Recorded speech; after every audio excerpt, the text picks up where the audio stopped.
ओम यदा यदा हि धर्मस्य ग्लानिर्भवति भारत अभ्युत्थानम् अधर्मस्य तदात्मानं सृजाम्यहम् परित्राणाय साधूनां विनाशाय दुष्कृतां धर्म संस्थापनार्थाय संभवामि युगे युगे। भगवान विष्णु के संसार में धर्म की स्थापना और अधर्म के नाश हेतु अनेक अवतार लिए।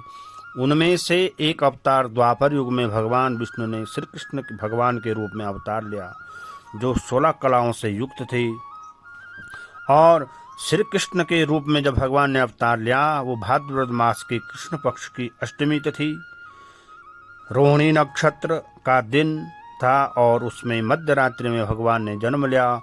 अतः इस पावन तिथि को प्रत्येक वर्ष भगवान श्री कृष्ण के जन्मोत्सव के रूप में संपूर्ण भारतवर्ष में बहुत ही धूमधाम से व आस्था के साथ मनाया जाता है।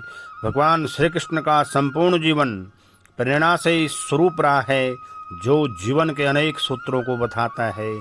और यही मूल अमूल्य मूल मंत्र जो है, सूत्र है, जीवन को दिशा और मुक्ति का मार्ग दिखलाते हैं। भगवान श्री कृष्ण का जन्मोत्सव वर्ष इस वर्ष 5251वां जन्मोत्सव वर्ष मनाया जा रहा है। और श्री राधा कृष्ण सनातन धर्म सभा मंदिर के द्वारा यह 135वां वार्षिक उत्सव बड़े ही धूमधाम से मनाया जा रहा है। श्री कृष्ण जन्माष्टमी इस बार 26 अगस्त 2024 सोमवार के दिन अर्धरात्र व्यापिनी चंद्रोदय कालीन अष्टमी तिथि रोहिणी नक्षत्र से संयोग से श्री कृष्ण जन्माष्टमी पर जयंती नामक शुभ पुण्य योग बन रहा है, जो कि बहुत ही शुभ और फलदायक है। 26 तारीख को अष्टमी तिथि प्रातः 2:19 से प्रारंभ हो जाएगी और 27 तारीख को प्रातः 2 बजे तक रहेगी।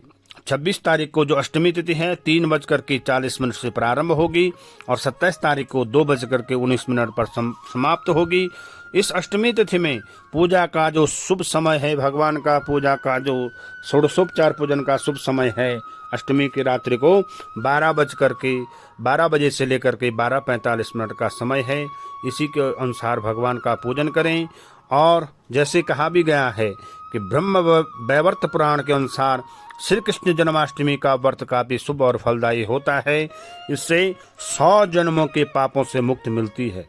इसलिए इस व्रत में संयम और श्रद्धा और विश्वास का होना बहुत जरूरी है। जैसे कहा भी गया है कि काल रात्रि महारात्रि महोरात्रि च दारुणम, ये 4 रात्रियां हैं। उनमें से महोरात्रि जो जन्माष्टमी को जिसको कहते हैं, इस रात्रि में जागरण करने से, भगवान का पूजन करने से समस्त मनोकामनाएं पूर्ण हो जाती हैं।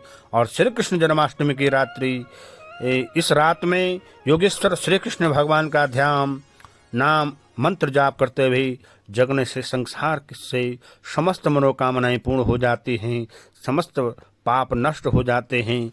जन्माष्टमी का व्रत करने से पुण्य की प्राप्ति होती है। श्री कृष्ण जन्मोत्सव संपूर्ण विश्व को आनंद मंगल का संदेश देता है।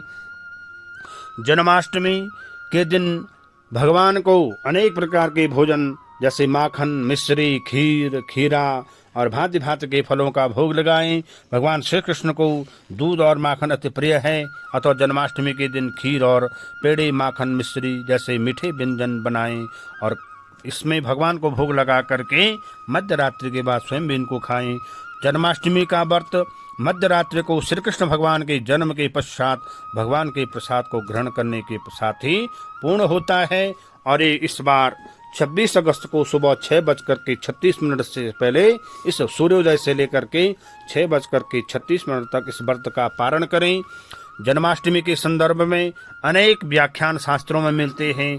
उनमें से ब्रह्म वैवर्त पुराण के अनुसार और इसमें कहा गया है कि भगवान श्री कृष्ण का जन्म भाद्रपद मास की अष्टमी तिथि रोहिणी नक्षत्र युक्त इस दिन हुआ था।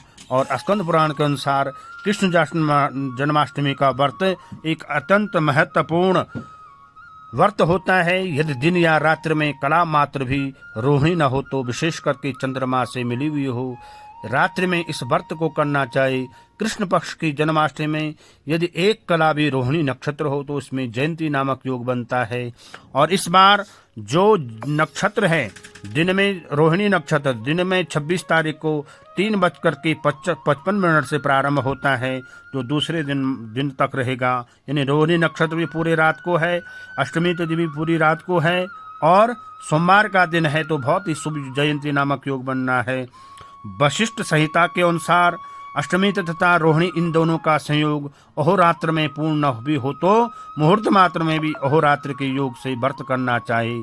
स्कंद पुराण में एक अन्य कथन के अनुसार जो व्यक्ति जन्माष्टमी का व्रत करते हैं उनके पास लक्ष्मी का वास होता है। और विष्णु पुराण के अनुसार आधी रात के समय रोहिणी में जब कृष्ण जन्माष्टमी हो तो उसमें कृष्ण का अर्चन और पूजन करने से अनेक जन्मों का पाप क्षय होता है। भृगु संहिता के अनुसार जन्माष्टमी, रोहिणी और शिवरात्रि ये पूर्व विदा ही करनी चाहिए तथा तिथि एवं नक्षत्र के अंत में पारण करना चाहिए। तो इस बार जो तिथि है वह बहुत ही उत्तम है।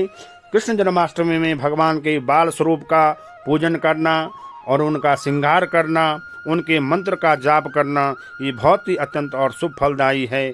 आप सभी को श्री कृष्ण जन्माष्टमी की बहुत बहुत शुभकामनाएं। भगवान सबके जीवन में मंगल कामना बनाए रखे। इन्हीं कामनाओं के साथ आप सभी को एक बार पुनः श्री कृष्ण जन्माष्टमी महोत्सव की बहुत बहुत शुभकामनाएं।